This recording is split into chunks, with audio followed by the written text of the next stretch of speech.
Hoy quiero hablar claro, sin adornos ni medias tintas. Soy Omega el Fuerte, y llegó el momento de decir cosas que muchos prefieren callar.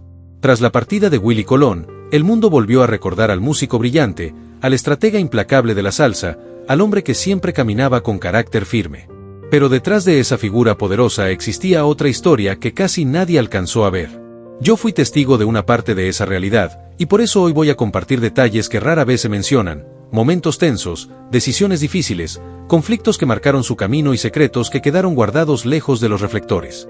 Lo que van a escuchar no es la versión perfecta que suele contarse, sino el retrato de un ser humano complejo, con luces, sombras y una forma muy particular de enfrentar la vida y la fama. Ha pasado ya más de una semana desde que Willy Colón se fue, casi 15 días desde aquella mañana del 21 de febrero de 2026. Han sido días cargados de recuerdos, de mensajes que no dejan de llegar, de trámites interminables y de homenajes que intentan resumir una vida inmensa, mientras, en silencio, quedan muchas historias que todavía esperan ser contadas. Ha pasado poco tiempo desde el día en que terminé de poner en orden su estudio. Guardé cada papel, acomodé cada instrumento y, cuando finalmente cerré la puerta, lo único que quedó fue el recuerdo de ese trombón que tantas veces hizo vibrar estas paredes. Hoy estoy aquí en silencio, lejos de las cámaras, sin reporteros haciendo preguntas ni discursos preparados para la televisión. Tampoco hay flores ni homenajes. Afuera el mundo llora al personaje, al malo de la salsa, al estratega duro que jamás parecía retroceder. Pero dentro de esta casa la ausencia pesa de otra manera, porque aquí no se fue una leyenda, se fue Willy, el hombre. Mientras en los programas repiten una y otra vez sus disputas, las demandas, las rupturas que marcaron su carrera, muchos lo describen como alguien frío, calculador, incluso despiadado. Cuando dio sus primeros pasos en la industria de la salsa, pronto entendió que el escenario estaba lleno de talento, pero también de reglas que no siempre favorecían a los artistas. Dentro del poderoso círculo de Fania, liderado por Jerry Masucci, la creatividad por sí sola no significaba tener control. Los contratos podían ser enredados, las regalías muchas veces resultaban confusas y, para sorpresa de muchos músicos, ni siquiera las grabaciones originales quedaban realmente en sus manos. Demasiados artistas brillantes terminaron perdiendo el dominio de su propia obra. Willy percibió esa realidad muy temprano y tomó una decisión que marcaría su forma de moverse en el negocio. Nunca sería el músico ingenuo que firma papeles sin entenderlos, ni el que acepta condiciones injustas mientras otros se benefician. Si para defender su trabajo tenía que mostrarse firme, lo hacía sin dudar. Si una negociación exigía carácter, él sabía ponerlo sobre la mesa. En más de una ocasión lo escuché repetir en privado una frase que lo definía perfectamente: prefería que lo consideraran complicado antes que permitir que alguien lo viera como alguien fácil de manipular. No estaba obsesionado con caer bien, lo que realmente buscaba era respeto, y en esta industria eso rara vez viene acompañado de aplausos sinceros. Sin embargo, cuando construyes una armadura alrededor de tu nombre, inevitablemente aparecen choques, y uno de los más dolorosos de su vida estuvo ligado a Héctor Lavoe. Durante mucho tiempo circuló una historia bastante dura, que Willy se aprovechó de él, que lo abandonó cuando sus problemas personales lo estaban consumiendo y que, al final, priorizó su propio camino por encima de todo lo demás. Esa fue la versión que terminó instalándose en la mente de mucha gente. Pero dentro de estas paredes se contaba una historia muy distinta. Recuerdo conversaciones sobre noches enteras esperando una llamada que nunca llegaba, sobre presentaciones donde el talento de Héctor deslumbraba al público, y apenas unos minutos después, todo se desmoronaba por el desorden que lo rodeaba. Willy trató de tenderle la mano más de una vez, siempre lejos de los focos, sin convertir el sufrimiento ajeno en espectáculo. Sentía un respeto enorme por Héctor, no solo por su voz, sino por esa capacidad casi mágica de representar a todo un barrio cuando subía a un escenario. Pero también comprendió algo que a muchos les cuesta aceptar: hay momentos en los que, por más que quieras ayudar, no puedes rescatar a alguien que ya no desea salir de su propia tormenta. Cuando en 1974 tomaron la decisión de seguir cada uno su propio camino, muchos lo interpretaron como frialdad o ambición. Para él, en cambio, fue una ruptura que le pesó profundamente, como si se desprendiera de una parte esencial de su vida. Sabía que continuar atrapado en ese ciclo de excesos y descontrol podía arrastrarlos a ambos al mismo abismo. Eligió seguir adelante para no desaparecer con todo aquello, y a veces mantenerse en pie implica tomar decisiones que nadie quiere explicar públicamente. Detrás del músico brillante había un hombre que cargó con elecciones difíciles para resguardar lo que más valoraba: su existencia, su obra y lo que esperaba dejar para el futuro. Y algo que siempre me quedó claro es que, pese a todo lo que ocurrió, jamás lo escuché pronunciar una sola palabra amarga sobre Héctor. Nunca. Sin embargo, más de una vez lo vi guardar silencio cuando alguien mencionaba a Héctor frente a otras personas. No era un silencio cualquiera, se sentía denso, lleno de recuerdos y de cosas difíciles de explicar sin que parecieran excusas. El público siempre busca historias fáciles de entender, con héroes y villanos bien definidos, y Willy nunca hizo demasiado por cambiar esa narrativa. Quizá intuía que cualquier intento de defenderse solo alimentaría más el debate. Yo, en cambio, fui testigo de cómo cargó con ese peso durante años, hasta el final de su vida. Y hay una pregunta que casi nadie quiso plantear en voz alta. ¿Realmente lo dejó atrás por indiferencia, o fue la única manera que encontró para no hundirse junto a alguien a quien también quería? Poco tiempo después, a finales de los años 70, en Nueva York, otro capítulo comenzó a escribirse. En los estudios de Manhattan, rodeados de paredes cubiertas con paneles acústicos, humo suspendido en el aire y cintas grabando sin descanso, empezó a tomar forma un proyecto que terminaría marcando una época, Siembra.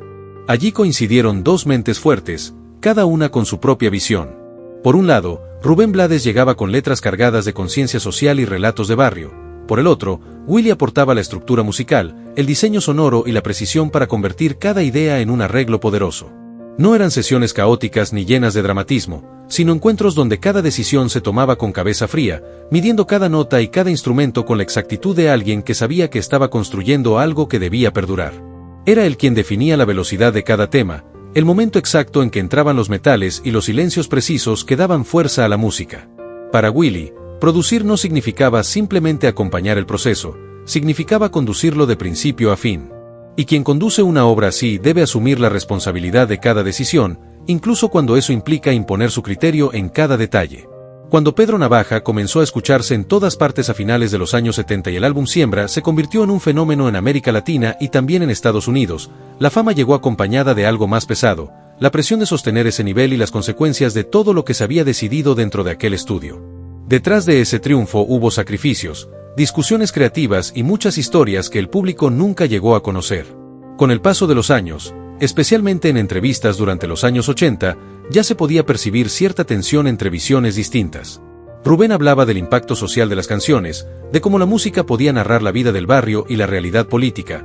Willy, en cambio, se concentraba en la construcción sonora, en la arquitectura de los arreglos y en cómo cada instrumento debía encajar con precisión para que la obra funcionara. Ambos defendían perspectivas válidas, pero el público suele preferir relatos simples, uno como figura brillante al frente y otro relegado al trabajo detrás del telón. Willy nunca estuvo dispuesto a ocupar ese segundo plano. Años después, cuando en los 90 y principios de los 2000 surgieron disputas más visibles sobre derechos, créditos y grabaciones, muchos medios resumieron todo de la forma más fácil posible, diciendo que todo se trataba únicamente de dinero. Pero dentro de casa la conversación siempre giraba en torno a algo mucho más profundo. Se hablaba de acuerdos firmados muchos años antes, de documentos llenos de cláusulas que favorecían a las disqueras y a los ejecutivos, mientras los artistas quedaban con muy poco control sobre su propia obra. Durante mucho tiempo él trató de recuperar lo que consideraba suyo, viendo además cómo otros músicos terminaban perdiendo sus grabaciones originales, sus derechos, y en cierta forma, una parte de su propia historia. Para Willy, esa batalla no era cuestión de orgullo ni de ego, era una forma de defender su trabajo, su identidad artística y lo que esperaba dejar como legado. Todavía recuerdo una noche, hace ya bastante tiempo, cuando en la televisión mencionaron el tema. Bajó el volumen del televisor, miró la pantalla unos segundos y dijo con total convicción: si aflojo ahora, todo por lo que he peleado no habrá servido para nada. No estaba pensando únicamente en Rubén Blades, en realidad hablaba de décadas enfrentándose a abogados, ejecutivos y a un sistema que durante años dejó a muchos músicos latinos sin poder sobre su propio material. Para él, dar un paso atrás significaba aceptar que toda esa resistencia había sido inútil. Con el tiempo, esas diferencias desembocaron en procesos legales, declaraciones incómodas y largos periodos de silencio entre las partes. Lo que el público interpretó como simples disputas económicas, en realidad reflejaba algo más complejo: el choque de artistas que, después de alcanzar el éxito, comprendieron que triunfar no siempre significa conservar el control de lo que uno crea. Ninguno de los dos quiso ser el primero en retroceder. El orgullo tenía su razón de ser, los protegía, les daba firmeza, aunque al mismo tiempo levantaba un muro entre ellos. Willy decidió sostener su postura hasta el final, con la misma determinación que marcó toda su trayectoria. Nunca llegó ese momento que muchos imaginaban, esa reconciliación pública o la fotografía simbólica que cerrara la historia con un gesto de unidad. Pero, siendo honestos, eso encajaba perfectamente con su forma de ser. Para él, Ceder no era un acto diplomático, significaba correr el riesgo de repetir la historia de tantos músicos aplaudidos por el público pero despojados del control sobre lo que habían creado. Defendía su papel como productor, el trabajo silencioso que había puesto en cada grabación, y sí, también había un componente de orgullo personal en esa postura. Sin embargo, más allá del ego, había una convicción clara. Cuando tomaba una decisión, la sostenía hasta las últimas consecuencias. Así como en su momento optó por separarse de Héctor Lavoe para no desaparecer dentro de un ambiente que podía arrastrarlo, años más tarde decidió no dar marcha atrás frente a Rubén Blades, convencido de que debía resguardar la autoridad sobre su propia obra. El costo fue evidente: distancias difíciles de reparar, silencios prolongados y una imagen pública que lo mostraba como alguien rígido. Quizá muchos lo vieron así, pero con el paso del tiempo también quedó claro que proteger el control sobre lo que uno crea puede ser tan importante como el éxito mismo. Con el paso de los años, las discusiones sobre autoría, regalías y propiedad artística siguen siendo un tema central dentro de la industria musical, y él lo comprendió mucho antes que la mayoría. Al final, el debate nunca fue realmente sobre quién tenía más razón o quién acumuló más ventas. La cuestión más profunda siempre fue otra: ¿hasta qué punto vale la pena pelear por tu espacio en la historia? Y cuando esa batalla empieza a convertirse en algo personal, casi interno. Para él, ese límite estaba perfectamente definido, y jamás consideró retroceder. Ahora, una semana después de su partida, lo que permanece no son solo los homenajes o las palabras emotivas, sino algo mucho más concreto: archivos, acuerdos legales, derechos de autor, regalías, participaciones editoriales y propiedades que cuentan la historia de toda una vida de trabajo. En esta casa de Bronxville, tan distinta al Bronx donde comenzó todo, cada rincón refleja la mentalidad de alguien que pensaba siempre en proteger lo que construía. Hay discos de oro, fotografías que capturan momentos históricos y recuerdos de conciertos multitudinarios, pero detrás de cada uno de esos triunfos hubo decisiones calculadas: negociar con firmeza, defender los créditos, revisar cada documento con atención y asegurarse de mantener su participación en todo lo que formaba parte de su catálogo. Muchos artistas de su misma generación no lograron conservar ese control. Él, en cambio, sí lo consiguió. No fue cuestión de azar, fue una forma de pensar. Después de la década de los 70, comprendió algo que muchos artistas tardaron años en descubrir: la verdadera influencia no se encontraba únicamente frente al público, sino en los documentos que definían quién controlaba la música. Mientras otros se concentraban en giras interminables y en mantener una imagen perfecta ante las cámaras, él dedicaba tiempo a examinar contratos, aclarar porcentajes y garantizar que cada grabación siguiera generando valor con el paso del tiempo. Esa actitud lo volvió incómodo para algunos, exigente para otros, e incluso hubo quienes lo consideraron difícil de tratar, pero también fue lo que le permitió conservar su independencia. Y ahí aparece una parte menos cómoda de la historia: la misma determinación que le dio estabilidad económica también levantó cierta distancia con quienes lo rodeaban. La fortaleza que protegía su obra muchas veces funcionaba como una muralla emocional. No todos saben convivir con alguien que rara vez retrocede en sus decisiones. Con los años ya no aparecía tan seguido en los grandes escenarios. El tiempo cambia el cuerpo y el ritmo de vida, pero su instinto de supervisión seguía intacto. Continuaba revisando acuerdos, consultando especialistas legales y asegurándose de que incluso las reproducciones digitales generaran lo justo. Algunos lo verán como una obsesión, para mí era simplemente consistencia. Venía de una generación en la que demasiados músicos latinos terminaron perdiendo el control de sus grabaciones, donde trayectorias brillantes dependieron después de homenajes o del recuerdo del público porque nunca lograron asegurar una base económica sólida. Él nunca quiso que su música ni su historia terminaran en manos equivocadas. Pero ese costo no se limitó al exterior. Incluso dentro de casa, su apellido tenía peso y exigía respeto. Desde niño comprendía algo fundamental: el respeto verdadero rara vez llega acompañado de afecto. Cada vez que los medios recordaban los conflictos con Héctor Lavoe o Rubén Blades, el silencio que reinaba aquí decía más que cualquier explicación.